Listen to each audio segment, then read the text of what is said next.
మహాభారత యుద్ధంలో ప్రయోగించిన బ్రహ్మాస్త్రం ప్రపంచంలోనే తొలి అణుబాంబని చెబుతుంటారు. రైట్ బ్రదర్స్ కన్నా వేల సంవత్సరాల ముందే మన పూర్వీకులు పుష్పక విమానాల్లో ఆకాశంలో విహరించారని వింటుంటాం. ఇంటర్నెట్, శాటిలైట్ టెక్నాలజీలు కూడా మన పురాణాల్లోనే ఉన్నాయని చాలామంది గట్టిగా నమ్ముతుంటారు. కానీ ఒక్క క్షణం ఆలోచించండి.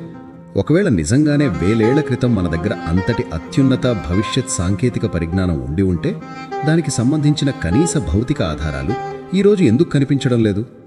మన వాట్సాప్ గ్రూపుల్లో ప్రతిరోజు చక్కర్లు కొట్టే ఈ ఫార్వర్డ్ మెసేజ్లలోని నిజమెంత?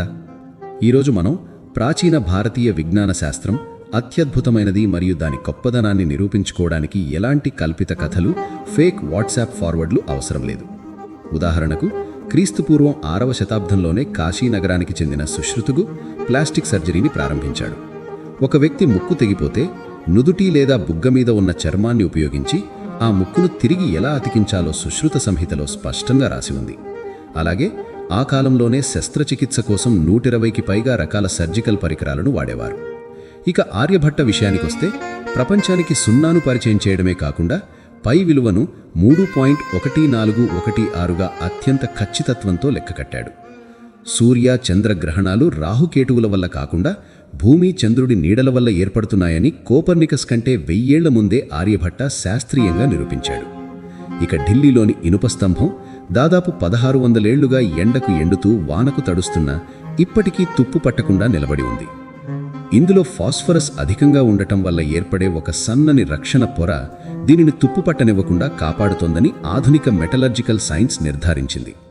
ఇవన్నీ ఎలాంటి మాయాజాలం కాదు, మన పూర్వీకులు సాధించిన నిజమైన శాస్త్రీయ విజయాలు. కానీ ఈ నిజమైన చరిత్రను పక్కన పెట్టి బ్రహ్మాస్త్రాన్ని అణుబాంబుగా ఎలా చిత్రీకరిస్తున్నారన్నది ఇప్పుడు చూద్దాం. మహాభారతంలోని బ్రహ్మాస్త్రం లేదా బ్రహ్మశిరోనామాస్త్రం ప్రయోగించినప్పుడు ఆ ప్రదేశమంతా బూడిదైపోయిందని, 12 ఏళ్లపాటు వర్షాలు పడలేదని, గర్భస్థ శిశువులు కూడా చనిపోయారని పురాణాలు చెబుతున్నాయి. ఈ వర్ణనలు ఆధునిక అణుబాంబు పేలుడు తర్వాత కనిపించే రేడియేషన్ ప్రభావాలకు దగ్గరగా ఉండటం వల్ల చాలామంది ఇది నిజమేనని భ్రమపడుతున్నారు.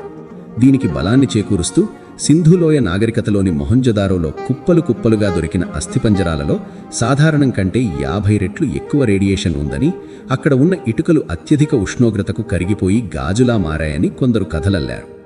కానీ పురావస్తు శాఖ, ఆధునిక సైన్స్ చెబుతున్న నిజం వేరు. మొహంజదారోలో దొరికిన అస్థిపంజరాలు ఒకే కాలానికి చెందినవి కావు. అవి వేర్వేరు కాలాల్లో సాధారణ మరణాల వల్ల ఏర్పడినవి. వాటిలో ఎలాంటి అసాధారణ రేడియేషన్ ఉన్నట్లు ఏ ఒక్క ప్రామాణిక సైంటిఫిక్ రిపోర్ట్లోనూ ఆధారాలు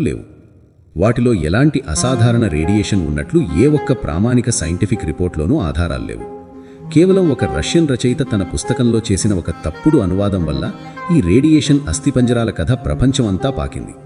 ఇక కురుక్షేత్ర రణరంగంలో మట్టిలో ఇప్పటికీ రేడియేషన్ ఉందన్న వాదన కూడా పూర్తిగా అబద్ధం. ఉత్తర భారతదేశంలోని నేలల్లో సహజంగా ఉండే యురేనియం, థోరియం వంటి మూలకాల వల్ల వచ్చే రేడియేషన్ మాత్రమే అక్కడ ఉంది తప్ప అణుబాంబు పేలితే వెలువడే ప్లూటోనియం ఆనవాళ్లు అక్కడ ఏమాత్రం లేవు. కురుక్షేత్ర నేలలో అణుబాంబు పేలుడికి సంబంధించిన ఎలాంటి ఆధారాలు లేవని ఆధునిక రేడియేషన్ అనాలిసిస్ పరిశోధనలు స్పష్టంగా తేల్చి చెప్పాయి. మహాభారత యుద్ధంలో సంజయుడు ఎక్కడో ఉన్న కురుక్షేత్ర యుద్ధాన్ని హస్తినాపురంలో ఉన్న ధృతరాష్ట్రుడికి కళ్లకు కట్టినట్లు వివరిస్తాడు. దీనిని పట్టుకుని కొంతమంది అప్పట్లోనే మనకి ఇంటర్నెట్, శాటిలైట్ టెక్నాలజీలు ఉన్నాయని వాదిస్తుంటారు. కానీ వ్యాస మహర్షి సంజయుడికి ప్రసాదించింది దివ్య దృష్టి. అంటే అది ఒక అత్యున్నతమైన ఒక ఆధ్యాత్మిక యోగ స్థితి తప్ప ఫైబర్ ఆప్టిక్ కేబుల్ లేదా శాటిలైట్ కనెక్షన్ కాదు. అలాగే పుష్పక విమానాల గురించిన పురాణాల వర్ణనలను నిజం చేయడానికి వైమానిక శాస్త్రం అనే పుస్తకాన్ని తెరపైకి తెచ్చారు. భరద్వాజ మహర్షి రాశాడని చెబుతున్న ఈ పుస్తకం నిజానికి ప్రాచీన కాలం నాటిది కాదు. 1900 నుండి 1922 మధ్యకాలంలో పండిట్ సుబ్బారాయ శాస్త్రి అనే వ్యక్తి తాను మంత్రబలంతో గ్రహించి చెప్పగా ఆయన అనుచరులు రాసిన పుస్తకం అది. 1974లో బెంగళూరులోని ఇండియన్ ఇన్స్టిట్యూట్ ఆఫ్ సైన్స్కు చెందిన ఏరోనాటికల్ ఇంజనీర్లు ఈ పుస్తకంలోని విమానాల డిజైన్లను పూర్తిగా పరిశీలించి వాటిలో ఏ ఒక్క విమానం కూడా గాలిలోకి ఎగిరే భౌతిక సూత్రాలను కలిగిలేదని, అవి కేవలం ఊహాజనితమైనవని శాస్త్రీయంగా తేల్చి చెప్పారు. మరి ఇన్ని శాస్త్రీయ ఆధారాలు ఉన్నప్పటికీ మన వాళ్ళు ఈ కల్పిత కథలను అంత బలంగా నమ్ముతున్నారన్నది అసలు ప్రశ్న. బ్రిటిష్ వారి వలస పాలనలో మన దేశం భౌతికంగానే కాకుండా మానసికంగా కూడా చాలా అణచివేతకు గురయింది. యూరోపియన్ల విజ్ఞానమే గొప్పదని, మన భారతదేశపు చరిత్రను ఒక మూఢనమ్మకంగా బ్రిటిష్ వారు ముద్రవేశారు. ఆ ఆత్మ న్యూన్యతాభావం నుండి ఆ వలసవాల అవమానం నుండి బయటపడడానికి మన వాళ్ళు ఒక కొత్త మార్గాన్ని ఎంచుకున్నారు. ఆధునిక పాశ్చాత్య దేశాలు కనుగొన్న టెక్నాలజీ అంతా వేల సంవత్సరాల క్రితమే మన దగ్గర ఉందని చెప్పుకుంటూ మన సాంస్కృతిక అస్తిత్వాన్ని, గర్వాన్ని కాపాడుకునే ఒక మానసిక ప్రయత్నం చేస్తున్నారు. నేటికాలపు వాట్సాప్ యూనివర్సిటీ ఈ భావోద్వేగాలను, బలహీనతలను వాడుకుంటూ కల్పిత కథలను నిజాలుగా ప్రచారం చేస్తోంది. నిజమైన చరిత్రను, సైన్స్ను చదివి తెలుసుకునే ఓపిక లేని చాలామంది కేవలం తమ ఉద్వేగాలను సంతృప్తిపరచుకోవడానికి ఈ ఫేక్ ఫార్వర్డ్లను గుడ్డిగా నమ్ముతున్నారు. నిజమైన సైన్స్ అంటే ఆధారాలను చూపించడం. మన ప్రాచీన భారతీయ శాస్త్రవేత్తలైన సుశ్రుతుడు, ఆర్యభట్ట లాంటి వారు అద్భుతమైన గణిత, ఖగోళ, వైద్య శాస్త్రాలను తమ మేధస్సుతో, పరిశోధనలతో సాధించారు. కానీ ఎలాంటి మాయాజాలంతో కాదు. వారి నిజమైన విజయాలను గౌరవించకుండా లేని అణుబాంబులను, విమానాలను మన పురాణాలకు ఆపాదించడం వల్ల మన ప్రాచీన విజ్ఞానానికే మనం అవమానం చేసినట్టవుతుంది. భ్రమల ప్రపంచంలో నుండి బయటకు వచ్చి నిరూపించబడిన నిజమైన చరిత్రను, మన పూర్వీకుల గొప్పదనాన్ని గర్వంగా ప్రపంచానికి చాటి చెబుదాం.